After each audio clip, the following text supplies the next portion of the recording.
I took a job with weird rules. I broke one. Now I'm counting down. I needed a job badly. So when an office assistant position opened up at a company I'd never heard of, I jumped on it.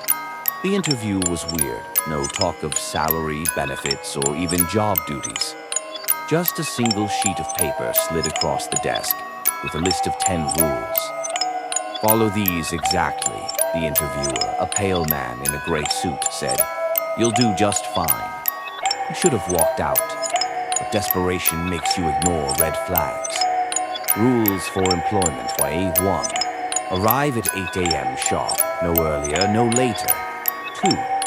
Do not acknowledge the man in the janitor's closet. 3. If the phone rings at exactly 12:15 p.m., do not answer it. 4. Always leave before 6 p.m. 5.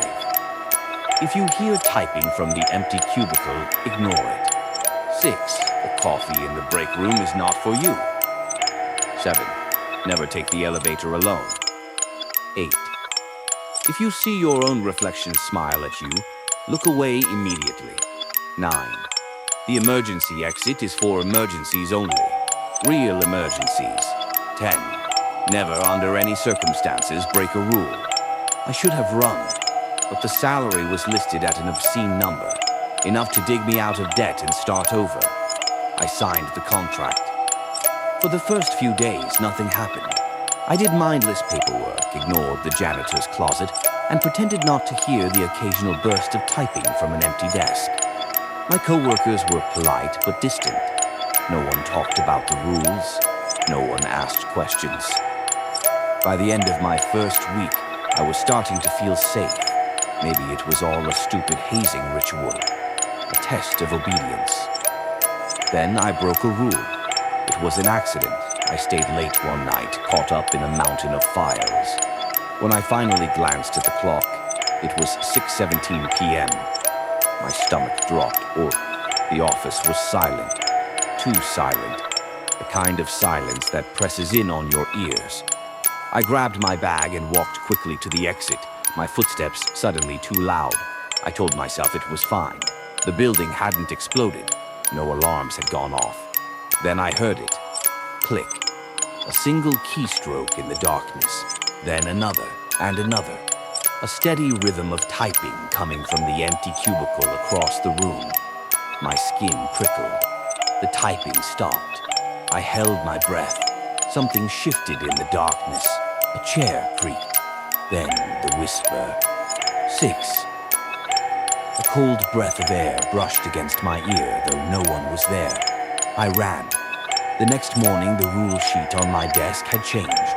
A new rule had appeared at the bottom, typed in the same crisp font as the rest.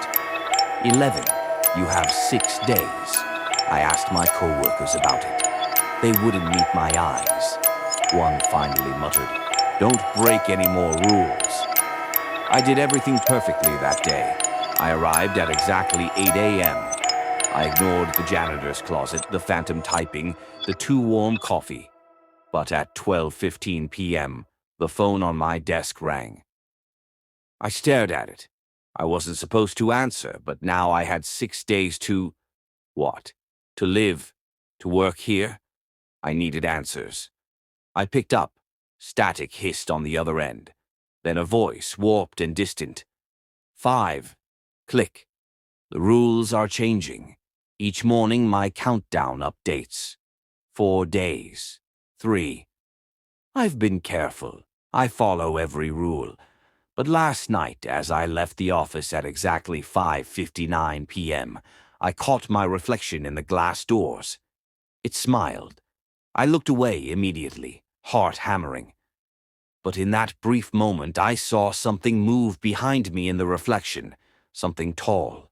Something wrong. 2 days. I don't know what happens when the countdown reaches 0. No one will tell me. I just know I don't want to be here to find out. Tomorrow, I'm breaking rule number 9. I'm taking the emergency exit. If I don't post again, don't take this job.